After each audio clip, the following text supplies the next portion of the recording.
2021-22 കാലയളവിൽ ദിവ്യ നടത്തിയ ഇടപെടലുകളെ സംബന്ധിക്കുന്ന മുഴുവൻ വിവരങ്ങളും ഗീത IAS കൃത്യമായി തപ്പിയെടുത്തിരിക്കുകയാണ്.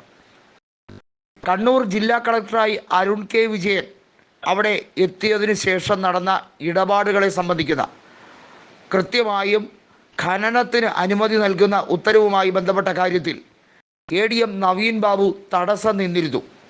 നവീൻ ബാബുവിനോട് ഒടുങ്ങാത്ത പക കാത്തു സൂക്ഷിച്ചിരുന്നു എന്നുള്ളത് ഗീത കൃത്യമായി വിവരിക്കുന്നുണ്ട്. അതായത് ഗീതയ്ക്ക് കൃത്യമായി ഈ തെളിവുകൾ ലഭിച്ചതിന് ശേഷമാണ് അവർ വസ്തുതാപരമായി കാര്യങ്ങൾ പറയാൻ ശ്രമിക്കുന്നത്.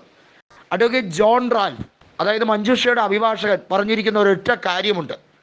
ലാൻഡ് റവന്യൂ ജോയിൻറ്റ് കമ്മീഷണറായ ഗീത IASന്റെ മൊഴി അവരെ വിസ്തരിച്ചാൽ കൃത്യമായും ദിവ്യയും അതുപോലെ തന്നെ കണ്ണൂർ ജില്ലാ കളക്ടറായ അരുൺ K. വിജയനും കുടുങ്ങും.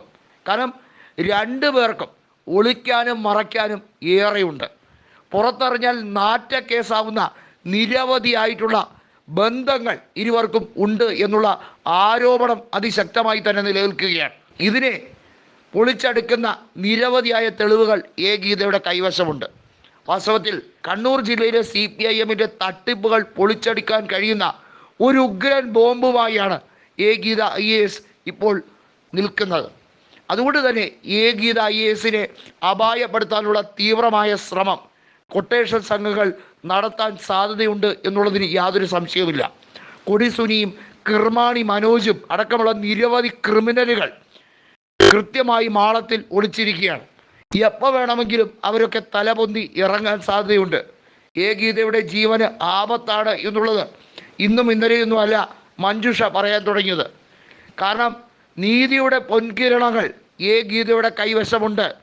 അത് പുറം ലോകം അറിഞ്ഞാൽ പിന്നെ ഈ ദിവ്യ ഒരു കാലത്തും പുറത്തിറങ്ങാൻ കഴിയാത്തത്ര അഴിമതി കാട്ടിക്കൂട്ടിയവരാണ് എന്ന് തെളിയുമെന്നത് മഞ്ജുഷ പറഞ്ഞിരിക്കുന്ന കാര്യമാണ്.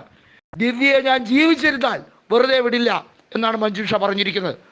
അവർ ചെയ്ത അപരാധത്തിന് അഴി എണ്ണിക്കും എന്ന് മഞ്ജുഷ പറഞ്ഞിരിക്കുകയാണ്. പുറത്തിറങ്ങി സുഖിച്ച് വീണ്ടും സൗന്ദര്യ പ്രദർശനം നടത്തി എല്ലാ നേട്ടവും നേടി എടുക്കാം എന്ന് വിചാരിക്കേ വേണ്ട നിങ്ങൾ എന്ന് കൃത്യമായി പറഞ്ഞിരിക്കുന്നു മഞ്ജുഷ. ചെവി നുള്ളിക്കോ എന്നാണ് മഞ്ജുഷ പറഞ്ഞിരിക്കുന്നത്.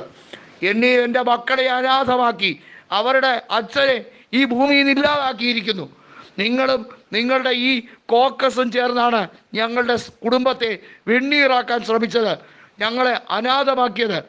3 സ്ത്രീകളെ, അതിനകത്ത് 2 പെൺകുഞ്ഞുങ്ങളും എന്നെയും അനാഥമാക്കിയിട്ട് വഴിയാധാരമാക്കിയിട്ട് കോടതിയിൽ മുതലക്കണ്ണീർ ഒഴുക്കിയാൽ ചിലപ്പോൾ കീഴ്ക്കോടതി, മുനിസിപ്പൽ കോടതി ജാമ്യം കൊടുക്കുമായിരിക്കും. അതിന് മേളിൽ ഒരുപാട് കോടതികളുണ്ട് എന്നുള്ളത് കൃത്യമായി നിങ്ങൾ ഓർക്കുക എന്നതാണ് ജോൺ റാൽഫും പറഞ്ഞിരിക്കുന്നത്.